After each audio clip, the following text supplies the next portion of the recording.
Appalachian Valley holds part of the Earth's greatest mineral treasure, $50 billion worth. Bituminous coal. It lies in seams from 1 inch to 7 feet thick, sometimes 20 layers in a single West Virginia or Pennsylvania hillside. These are the world's most productive coal deposits. So this is one of our Scotch fire tube boilers. These are an older style, but they're still used in marine applications today, and also in buildings and such that have large, like steam plants, like universities, large hospitals, that sort of thing. Unlike a more modern day boiler like you would find on New Jersey, which is a water tube boiler, this is a fire tube. That means that this whole thing here is basically a giant tank of water that has a series of tubes that run through it. That's where the hot air is being circulated up and through all of those little pipes in there, and that is what is then causing the water to boil inside of the tank here, which then the vacuum pulls it into the main steam line and then into the triple expansion engine. So we moved inside of one of the coal bunkers. It's very, very echoey in here. This entire compartment would be filled to the top of coal when the ship was full. It also acted a little bit as part of her armor scheme as well. So this is her exterior skin right here. Unlike a more modern ship that has a ton of voids in it, this really doesn't. So that's the outer skin. Then you would have all the coal in here, and then you have another skin here that holds all that coal in. So this would, for every so many inches of coal, it acts like about an inch of armor. So that's pretty neat. So it was something that they decided they were going to put all the coal bunkers basically on the outside of the ship in order to add to the ship's overall protection. Hello everybody, Wandering Curator Evan here on Cruiser Olympia again, and I have a piece of coal in my hand. I guess Santa must have thought I was a bad boy, but we're in the boiler room right now, so I guess that's something you do want in boiler rooms, so maybe he thought I was a good boy this year. Ken, can you please tell us a little bit about the room that we're in right now? So this is one of Olympia's 8 fire rooms, although she only has 6 boilers.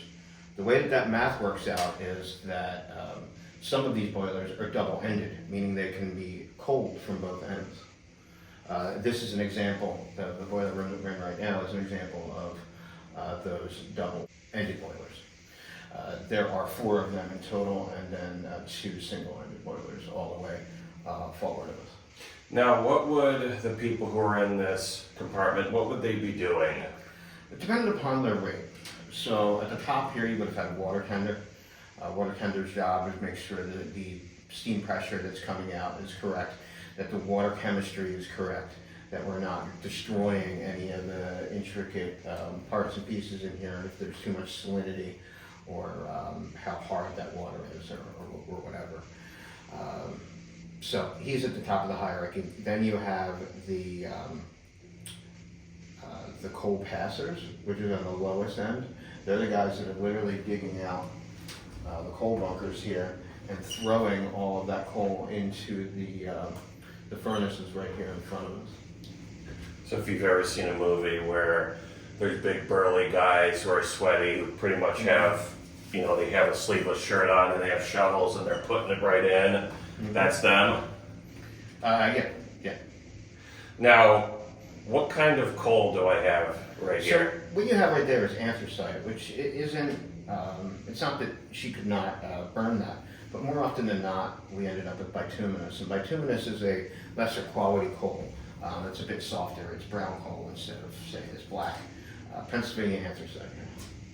So to make the burning of the coal more efficient, there is a forced air draft system on board, and that was installed from the very beginning. So up above us here, there is a very large fan, and that is going to be sucking in air from vents up on the top of Olympia. And that's going to raise the atmospheric pressure in here by several points. That is going to make things so much more efficient for the burning of the coal. Although it does make things a little bit harder in here because you have to have an airlock in between where we are in here, and the engine room, which is on is the next compartment after the airlock here behind. Also, any of the ash and stuff that needed to be brought up also had to come out of here in a big giant bucket. They would grab that bucket and take it over to a hoist over there. Hook would go on the hoist, it would go up to the berth deck, and then on an I-beam that would take it out to the side of the ship, and then we would dump it overboard. So, as we were talking about getting the ash out of the boilers, this is the top part of that. But take a look right down here, you can see there's a bucket. It's on this wire here, which comes across here and into this. This is another one of our smaller steam engines. So this is going to be the ash hoist. So it's a pretty neat piece of machinery. But yeah, so just like everything else on Olympia here, for the most part, it was built by Union Iron Works. And you can see the Union, and she was built in San Francisco, so SF. Once that the ash bucket is brought up out of there, we don't have any hanging right here, but so the once that ash bucket comes up out of that hoist, it gets connected to another chain, and it rides along this I-beam here out here to this ash chute. You would open that up and just dump it, and all that ash would just go right down into the ocean. Nobody's winning an environmental award back at that time period. And there's another one of these voice tubes right behind me, but you mentioned we actually know where this one goes. Would you mind illuminating this one? Yeah, this one actually has a tag to it, and it says starboard engine room. Don't you wish they all had tags? I do. It would make things a lot easier. Now, how much in terms of volume of coal would Olympia have carried? I imagine it was quite a lot. It was a lot of coal. Depending on how they were coaling, it would take them several days to actually fill up Olympia. This is a fairly large one. There are two levels of the coal bunkers. So this is the one that's, of course, we're getting used first. The ones up above us are slightly smaller, or way more smaller than these larger ones. And that would all have to be manually moved from that coal bunker to be down here. So that engineering crew making up about a third of the entire crew. A lot of that's because you're moving coal around everywhere. Now, how would they keep track of how much coal was left? Would it just be a visual thing that they would inform, or did they have a more exact means of determining how much they had left? You can actually figure out how much coal they were burning per minute by the speed.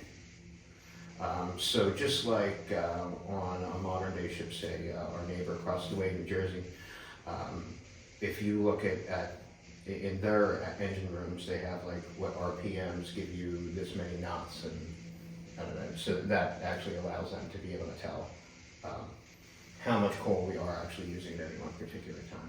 Now, when Olympia was active, did they have the capability, if they were in port, they could get more coal if they needed it, or did they have to be in a special port? Well, part of like why we wanted to acquire places like Hawaii at that time period was to actually set up coaling stations.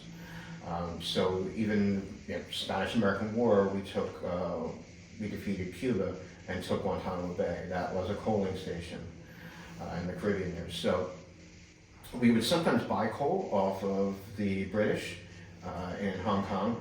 Olympia was part of the Asiatic squadron when she first went to commission up through the Battle of Manila Bay. But yeah, in Hong Kong, we were actually kicked out when we started the Spanish-American War because Britain was neutral and they wouldn't give us any coal. So we actually ended up buying a coal ship and taking it with us to go in the battle at Manila. Those cursed Brits.